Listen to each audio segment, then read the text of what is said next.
ஒரு அருமையான வாசகம் சொல்லுவாங்க தெரியுமா, மாற்றி யோசி.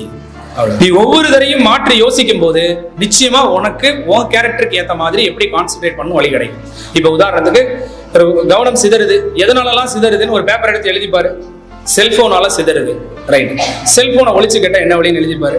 ஒன்டே பதில் இருக்கும், இல்லாம இருக்காது.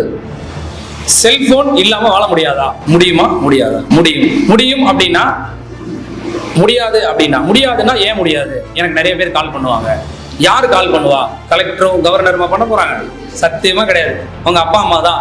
சத்தியமா நீ படிக்கிறேன்னு சொன்னா அவங்க உங்களை எந்த டிஸ்டர்பும் பண்ண மாட்டாங்க, பண்ணவே மாட்டாங்க. நீ சொல்றீல போலியா என்னைய தொடர்பு கொள்ளுவாங்கன்னு சொல்லி, இது நான் ஒரு உதாரணத்துக்கு செல்லுன்னு சொல்றேன். இன்னைக்கு செல்லை யூஸ் பண்ணி தான் நம்ம படிக்க வேண்டிய சூழ்நிலையில் இருக்கோம், அது வேற விஷயம்.